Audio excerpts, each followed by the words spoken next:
out of all these games on my laptop, it was a hard decision to choose from one game to talk about.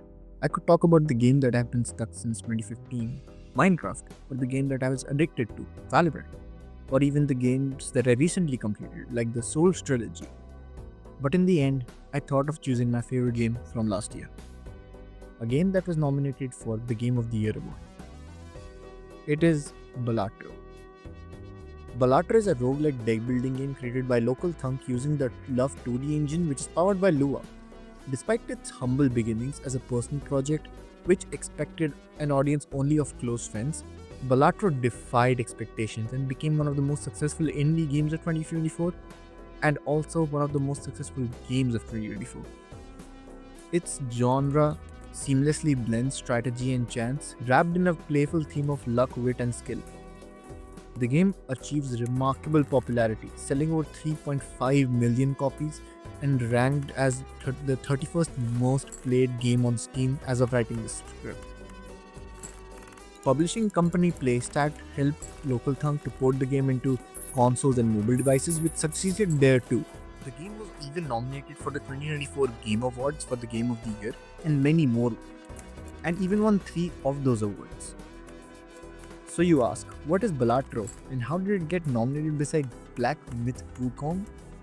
The answer is gambling, gambling, gambling, stake, blackjack, hit on a 17. I'm gonna tell you it's gonna hit sometime. Put all the money on red. Did you know that 90% of the gamblers quit just before they hit big? It's poker. It's a poker roguelike. Okay.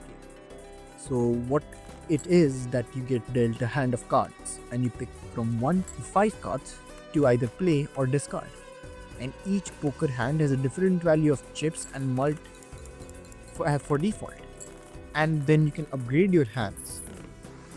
The soul of the game is actually run by the jokers.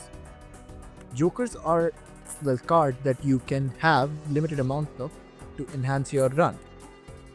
Jokers can either add mult or chips into your hand, help you build economy. There are 150 jokers, so there are many things that they can do, and I don't have time enough to talk about the rest of them because then it could go on forever. It is also impossible to beat the game without using jokers. The reason why I air quote beat was actually because this game has ante, but not the ante that is in normal poker. It's different. So in an ante of Balatro, you have 3 types of blinds that you have to play. Either a small blind, a big blind, or a boss blind. Your goal is to reach ante 8 and defeat the finisher boss blind, which is harder than a normal boss blind. Now, to beat a blind, there is a certain score that you have to achieve by playing hands. You have a limited amount of hands and discards to do so. And after you beat each blind, the game now gives you the store. The store has consumables to help you through the run of Balatro, and each type of consumable does something different. Like planet cards level up your hand type, the tarot cards enhance your playing cards and jokers, and spectral cards behave similar to tarot cards, but they have better enhancements and but also come with a debuff. There are also vouchers that permanently buff your run, but you can only usually have one voucher per ante, unless you have a skip tag. Skip tags are things that you can use to skip a small or a big blind. You can only skip the small and the big blind. You have to beat the boss blind to go up an ante. Balatro, in my opinion, is one of the greatest games to be made, and it has made into my top games of all time alongside Omori, Portal 2 and Metal Gear games.